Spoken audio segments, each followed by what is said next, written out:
Welcome, Mor Naaman, to the Human-Centered AI podcast. We're thrilled to have you here. You're a professor at Cornell, and you do plenty of things in AI, in information science, and so on. Yeah, so I'm a professor of information science at the Cornell Tech campus of Cornell University. So Cornell Tech is a New York City graduate-only campus that's focused on technology and related fields. I also happen to serve here as the associate dean for faculty affairs, but hopefully we're not going to talk about that today.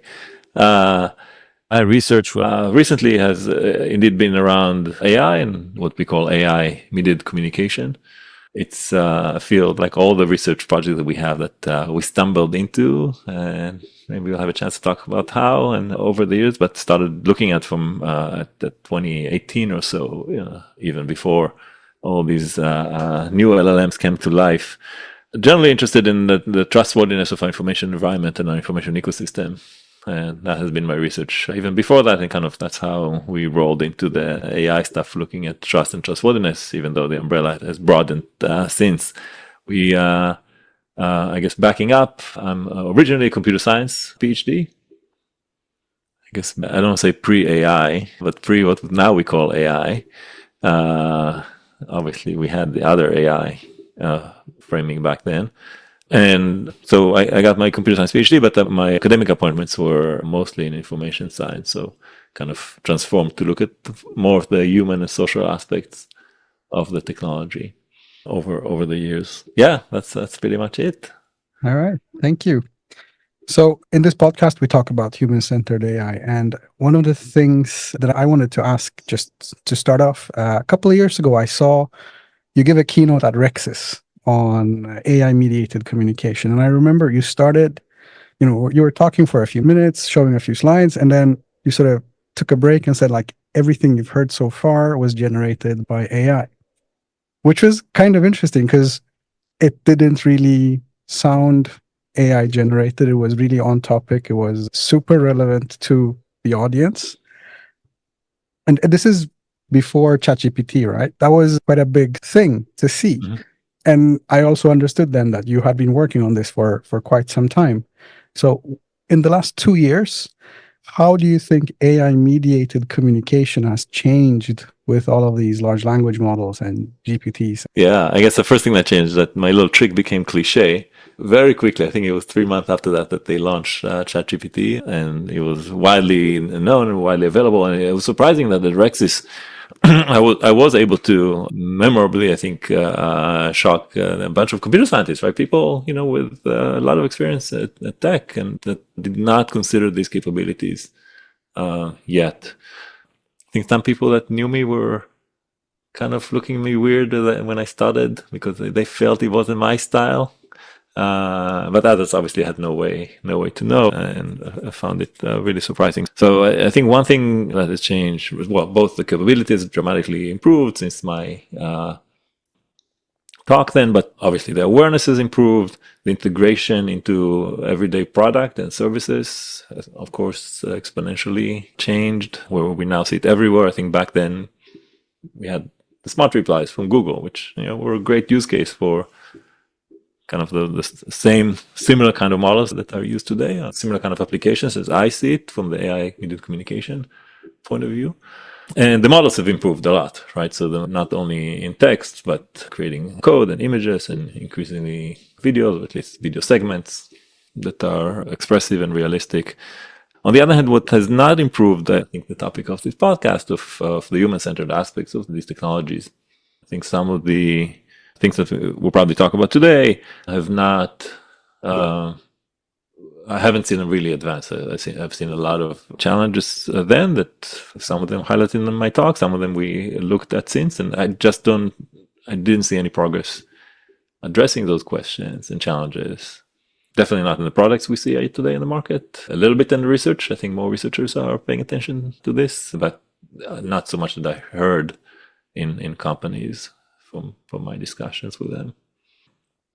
Maybe one a very simple example in the first paper we worked on, the question of trustworthiness, right? The idea that you'll be suspected when people look at text and they suspect that AI may have written that text. The evaluations of the person who wrote the text will be diminished. Right? People will think they're less trustworthy. And we saw in a number of papers, we showed that multiple types of evaluations might change as soon as somebody suspects that you're using or used AI to create whatever content. Right? With the first paper, here's the origin story. The first paper, we were working on Airbnb and the sharing economy and trust in the sharing economy. And I think it was 2017 or so. And my student, Xiao, we were analyzing profile text.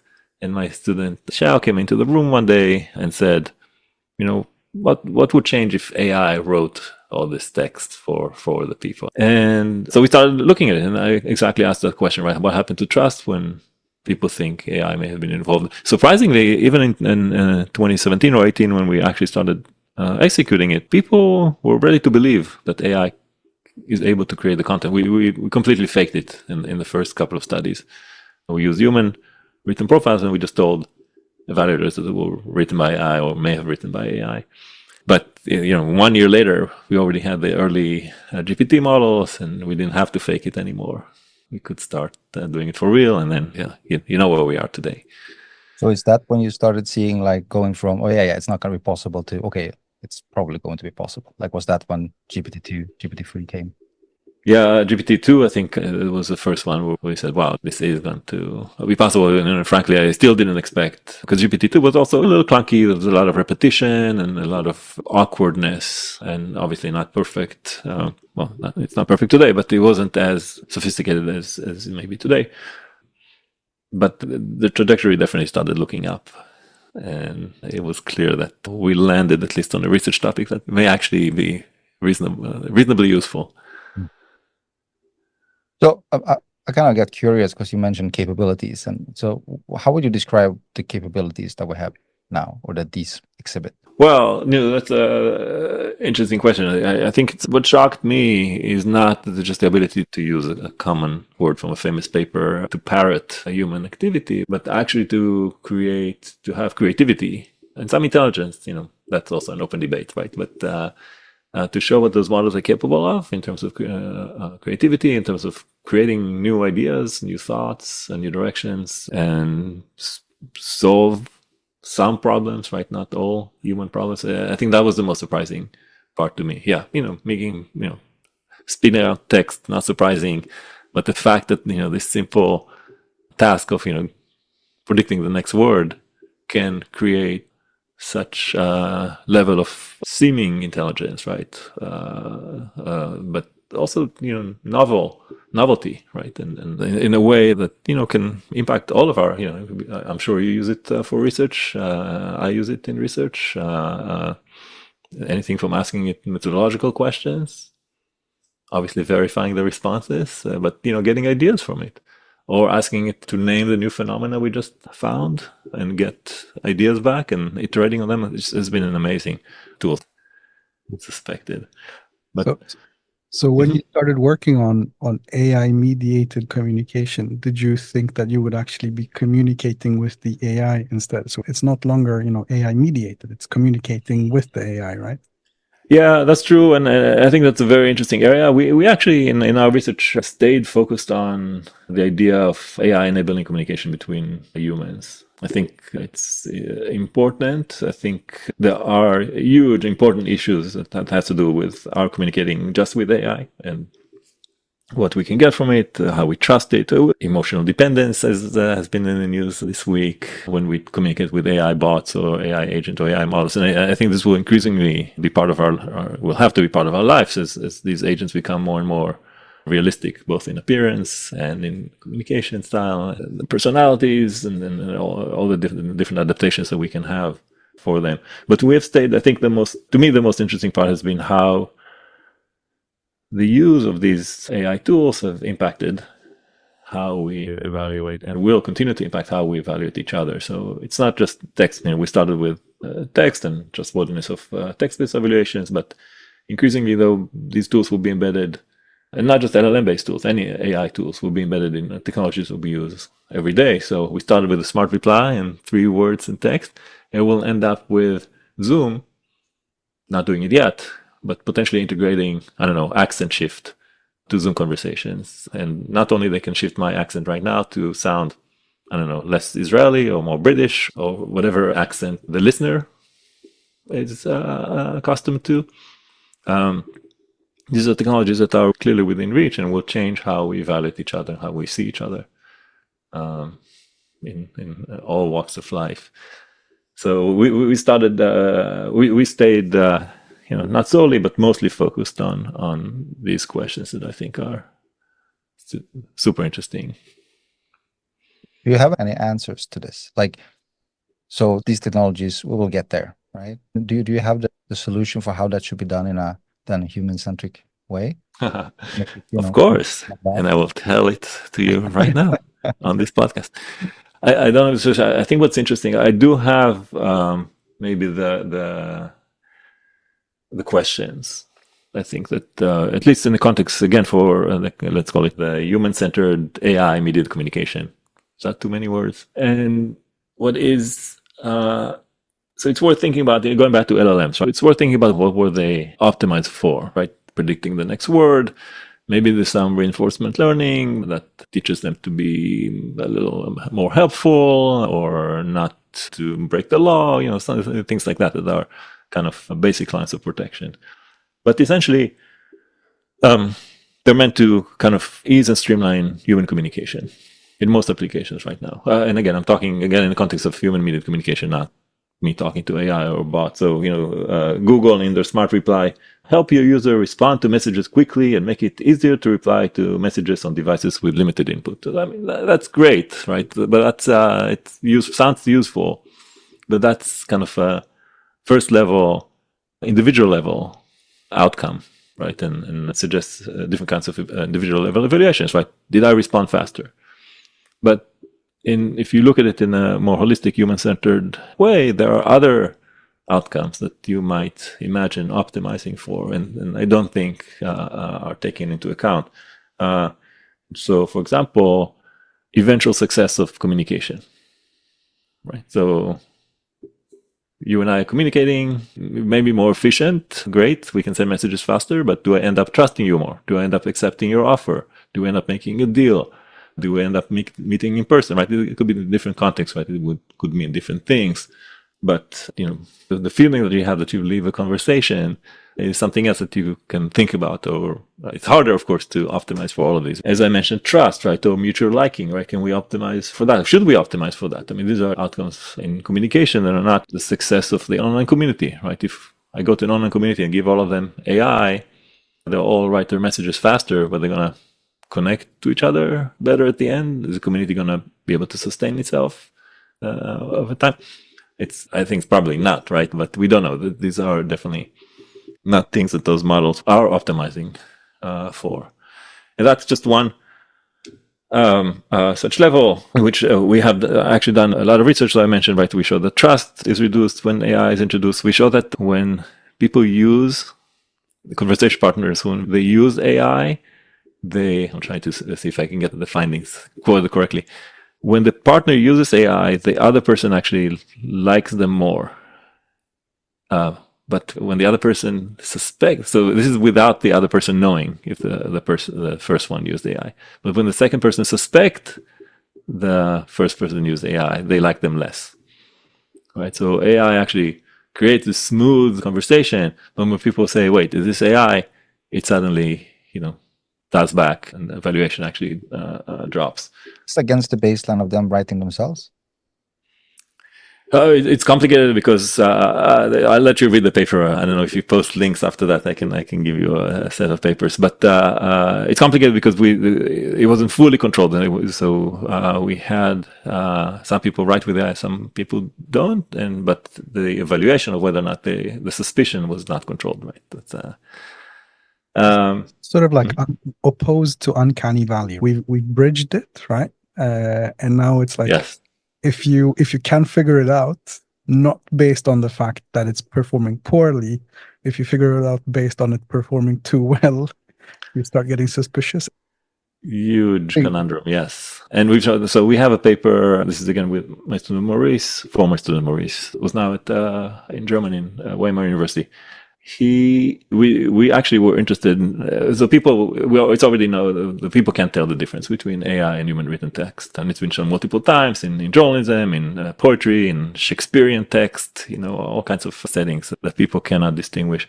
But we were interested whether we can tell what people will think. If they look at the text, we can predict whether they'll think a text is a human or AI. And it turns out that people do have heuristics of what is AI text and what is not. We all have them now, right? If you get an email that has the word delve in it, you'll be like, AI wrote this. And it may or may not be true, but the funny thing is, people do have those heuristics. The heuristics are predictable, which means that AI can actually create text that looks more human than human text, right? AI can actually present itself as being more human. But in any case, it's clear that we'll have a lot of confusion, a lot of misattribution, people are not going to be able to tell the difference, and as we've shown, there will be consequences when they suspect it.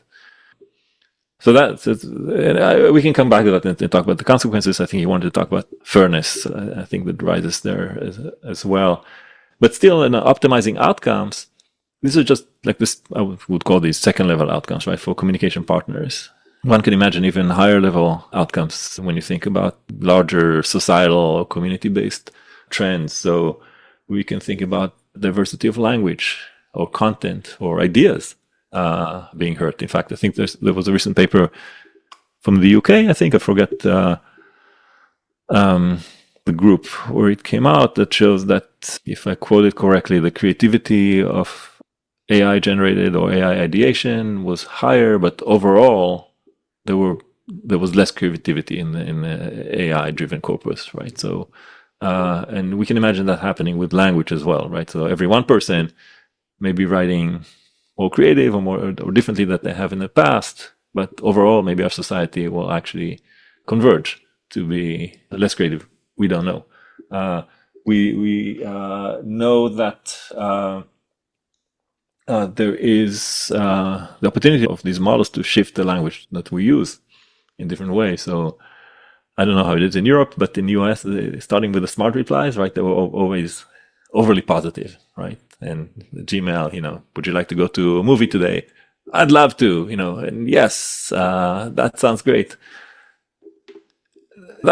It's positive. It's maybe very American, right? And we will shift our language whether we use it or not, because there'll be the expectations, there'll be the norms that are set by when we see the other people respond, right? So there'll be a lot of learning that will move our language maybe in a way that tends to be more positive, maybe in shift in other ways that we don't yet know and understand. So our research showed that there is going to be the positivity shift that is driven by AI-based suggestions from the earlier models. We also show that we can easily shift the content that you write by just nudging your suggestions to some areas compared to others. And finally, that the autocomplete suggestions can even shift your attitudes. So we have this paper where we ask you to write about the topic, but you have autocomplete suggestions that always argue in one direction. Regardless of what you write, they try to argue in one direction. We show that not only people shift what they write, when we ask them later what they really think, they would change their attitudes in the direction of the AI. And this is not about whether or not you want to have a tuna sandwich for lunch. This is about questions like, do we think we should abolish the death penalty, or is fracking okay? And questions like that. Or should we have standardized testing in education? Questions like that are important for our society. So that another just going back to the idea of what we're optimizing for, right? Outcomes across populations, prevention of abuse, the mental health of the population, informedness. There are a lot of different things that we could think about and maybe optimize for that level, but the models are not considering it. So again, going back, our models are, I would say, I wouldn't call them human-centered. I think they're human. Let's come up with a phrase for that. They're human compatible, right? They're made into just supporting the immediate tasks that we have to accomplish, not the overall goals that we want to achieve as a society. So thinking of future systems and future settings where this is used. Is human compatibility the only thing we should consider, or should we really step back and think of what should these systems do? Because, as you say, I mean, if autocomplete can change your opinions, and even when reflecting on your opinions, it changes your opinions. Is that really the way to go, or should one really start thinking more human-centric or human-centered? Yeah, I mean, one should. I think that the biggest challenge for this mission is that it's hard. It's harder, right? It's hard. We don't know how to do it in research, right? And let alone how to do it in product. And I think at the rate that we're doing tech innovation in these companies today, it's very hard to optimize for anything that takes longer than a few days to get feedback, or maybe a few months to get feedback for. At best, right? A few months. So I don't know that we have the evaluation criteria, and even if we did, I don't know that we can make them standardized in an industry that puts a new product out every few months, or cannot afford waiting until we have we know what the societal outcomes are, for example. Do you know if there's any ways to mitigate the effects where you can affect the opinions? Like if you're being told these systems may affect your opinion, right? So does that change? Does that help at all, or is it still affected by it? Because if we're not, then it's not enough to just inform the people. Like, you are sheeple, and these machines will tell you what to think. That is not enough. You need to kind of So specifically for that question, for the potential attitude shift. And just to be clear, in our paper, we didn't use an off-the-shelf AI prompt. We actually asked the AI, right, to be biased, right? Because usually the AI system we have today, most of them, if you start typing in your point of view, it will try to find something that can autocomplete something that matches what you started writing about. But the risk is still there, right? The risk is still there for models that will try to inject point of views. The risk is there that models that we don't understand the bias so well, and then we'll reflect it in ways that we're not prepared for. So, and we tried our experiments. We tried to mitigate it, and in fact, in some cases, we told people we had a condition where we told people ahead of time the model that you get might be biased, and we had a condition where we told the person after they wrote the essay and before we asked them about the real opinion, we said the model they just used was biased. That didn't change anything. Opinions, the attitudes have still shifted from it's not even shifted from before and after the writing task. We asked them about the initial attitudes weeks before, so it wasn't likely that they remember exactly what they wrote or what they told us weeks before, but there was still a shift from that whenever they used the AI, and not when they wrote themselves. In fact, what's interesting here, there is this is an old framework in social psychology. The idea that behavior changes attitude, right? So what they usually would have done in research that dates back decades is ask people to write in favor or against a certain attitude, and that has been shown to change people's attitude, right? If they explicitly are asked to write an essay about how we should abolish the death penalty. But what's happening with the AI, we think, is really interesting because people are not explicitly asked to do that. They don't even, in fact, in most cases, they didn't even notice that the AI was biased, and they claimed that it didn't influence them. And yet, the attitude shifted, right? So we kind of have a covert mechanism here that changes people's views. And going back, I'm not going to dive deeper into it, but social psychology has ways to explain why this is happening, multiple different processes that might be in play here. But, I think the challenge, the new thing here, that it's all happened covertly, right? We don't even know this.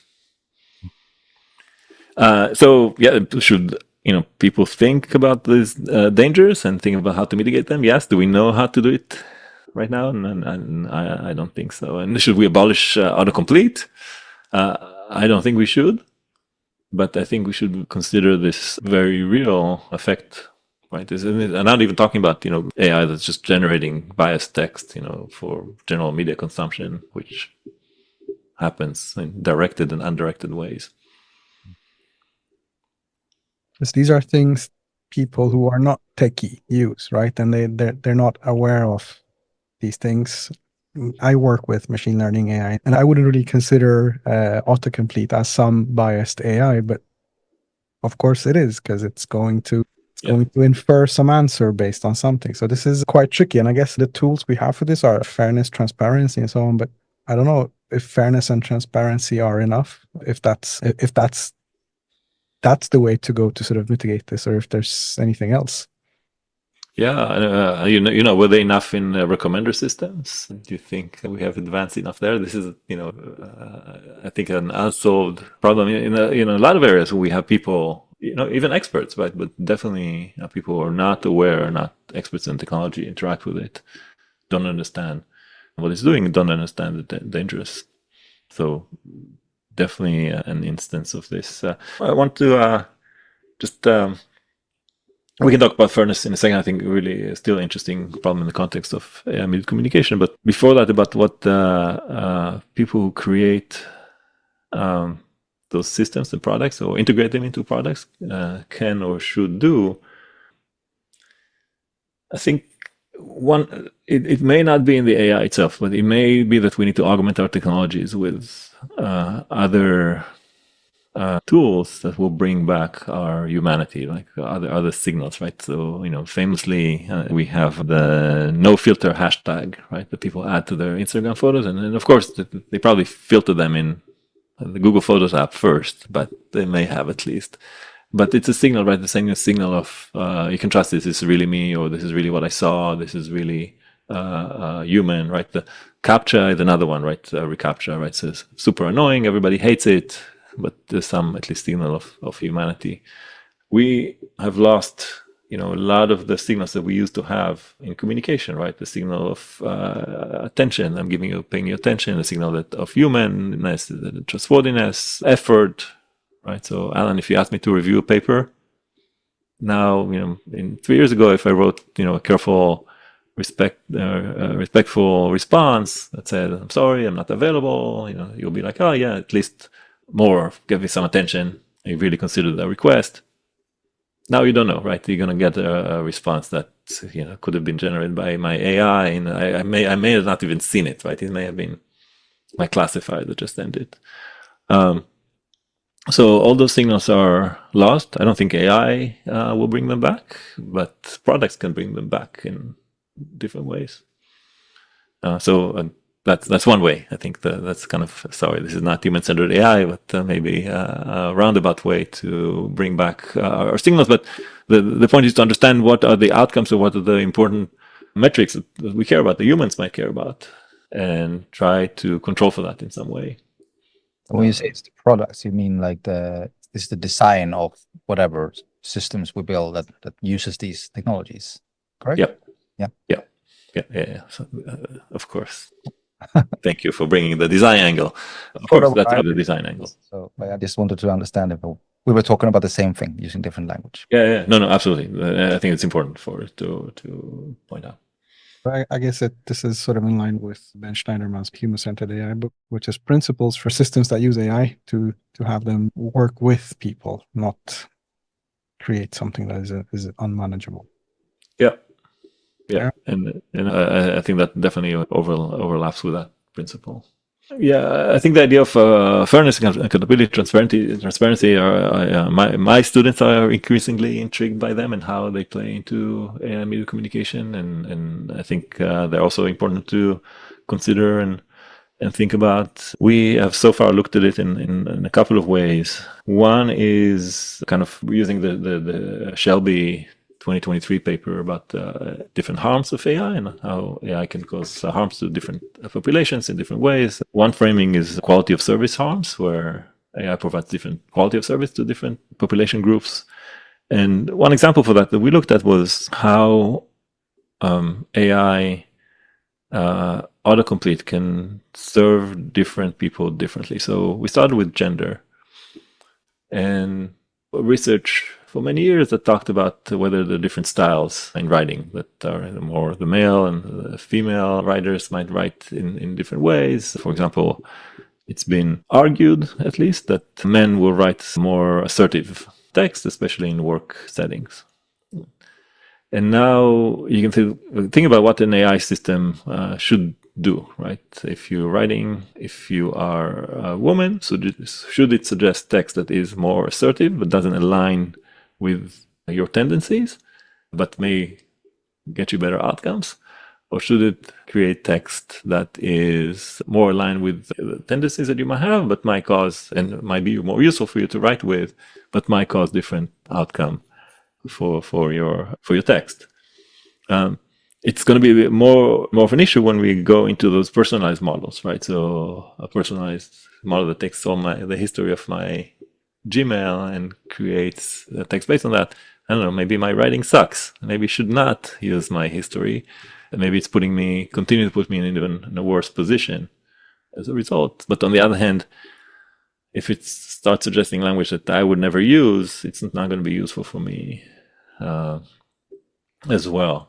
So we showed that the research, the paper did not actually replicate the result that women would be more aligned with a less assertive model, or men would be more aligned with assertive language, but showed that there are differences in how men and women perceive being included by the technology and how useful they find it when they write together.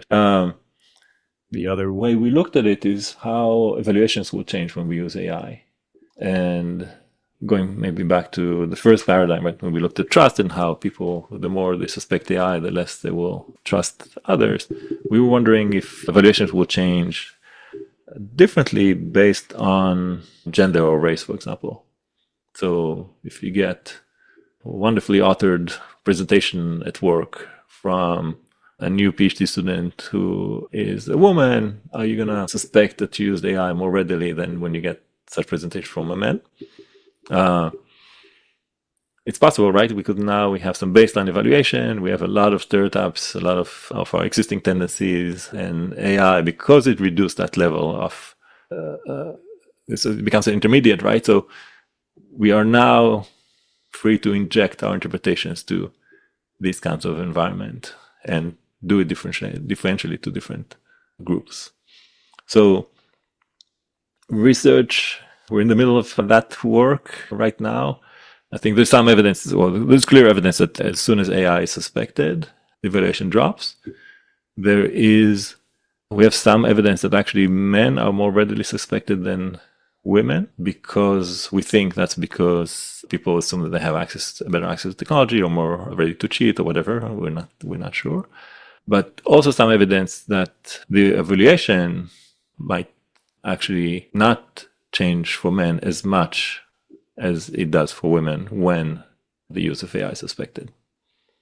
Right. So in other words, men may be suspected more, but penalized less for using AI. Preliminary results. So come back to me in about a month for the high deadline and the full paper. So it's easier for women to get away with using AI. No, easier for men to get away. So men are suspected more. Oh, maybe it depends how you. Yes. So when we suspect them more, but penalize less. So I will probably say that's the other way around, right? Right. Yeah, I can see both ways. Right. So I think these are interesting questions. And we call these harms perceptual harms for now. Again, refer to the upcoming full paper for the final terminology. And I think that would increasingly be the case, right? Because again, we can going back to the filters, right? Are you suspect that I used a filter that makes me look better or makes my accent different? You might have different stereotypes that would lead you to think about the presenter in different ways based on their whatever race, gender, origin, other important classes. This might be a bit of a tangent to that, but here is kind of assuming that you're using AI to generate some text that is then being read by the human, but you might also have some sort of language model actually parsing the text and then giving you your own understanding somehow. Have you considered that or looked at that at all? Because that seems like that could change. Yeah, no, that's great. So now that we have the AI that's giving us some evaluation of the text. I mean, unfortunately, this looks like our future, right? When we're going to have some of us will produce content using AI, and some of us will have AI that will then summarize that content that others have produced, and again create such a big gap between the communication partners that I think none of the signals that we use to count them will be available anymore. So coming back to me asking you to review a paper, your AI writes an answer saying you don't have the time, and my AI writes back saying, yeah, thanks for taking the time. Absolutely. So now we have AI-mediated communication where the communication is between two AIs. That's right. That's right. It'll be AI-mediated communication. But no, I think, serious danger. I think that's why we need to talk, Matthias, back to the design question, right? How do design systems, in fact, design not just interfaces, right? Design systems, design interactions that bring us back to a place where we can have those signals, we can have that trust. And it's going to be a problem everywhere. Zoom, email, even in the academic papers that we write and evaluate, that have already been written by AI and evaluated by AI. Although I don't know if those the same papers. I think so. I think we'll have to develop these solutions. We have to find ways to, I think, for one, especially in the context of academics, have accountability and take that seriously as a community, as we work with others, so we value the work of others. Otherwise, we'll be, a sea of AI. We also need to do it for the web. I think the web has the same problem. What used to be, a quality signal for Google, a well-written web page and reasonable language, and HTML content doesn't look like crap, is no longer a signal, because we already had systems that can, do a nice HTML formatting, but now we can also have text that seems valuable and high quality, produced on demand and for cheap, and will flood the web with any crap that we want to imagine. So we need to find other ways to mitigate that are not going to be AI detectors, are not going to be human evaluators. They may be more similar to the no filter and reCAPTCHA models, but there may be other ways. I think that's our biggest challenge. I mean, the way you talk about it and the way it makes me think is like, are we looking at some sort of the end of the significance of text at all? I mean, we've been using text for, 5,000-6,000 years, as far as we know. Could this be the end of it? But then you think about it, well, these models are not just generating text, they generate images, video, whatever, probably emotions and all of that as well. Yeah. So that would be the end of everything then. Yeah, in my Brexit talk, I used the quote quoted allegedly by Einstein, like everything else on the old web, that he said, "I don't know what they'll fight World War III with, but World War IV will be sticks and stones."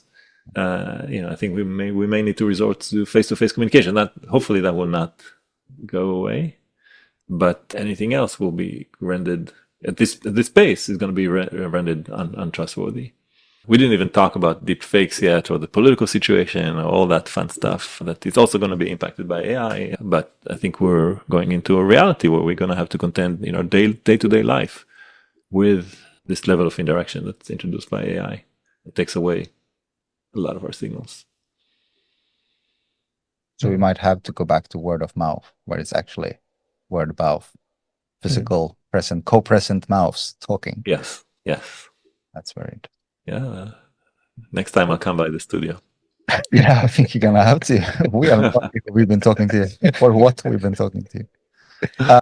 Yeah, I think this has been a super interesting conversation. You're doing so much excellent stuff, and I think it's been extremely information rich, where you can actually take away some of this and go away, be scared, but you can also go away and start redesigning more kind of human-centric way. So unless you have something urgent you want to bring up, like how to affect elections for the better or not, thank you so much for joining the podcast. Yeah, thank you for having me, and thank you for having the podcast. Super interesting stuff. Thank you.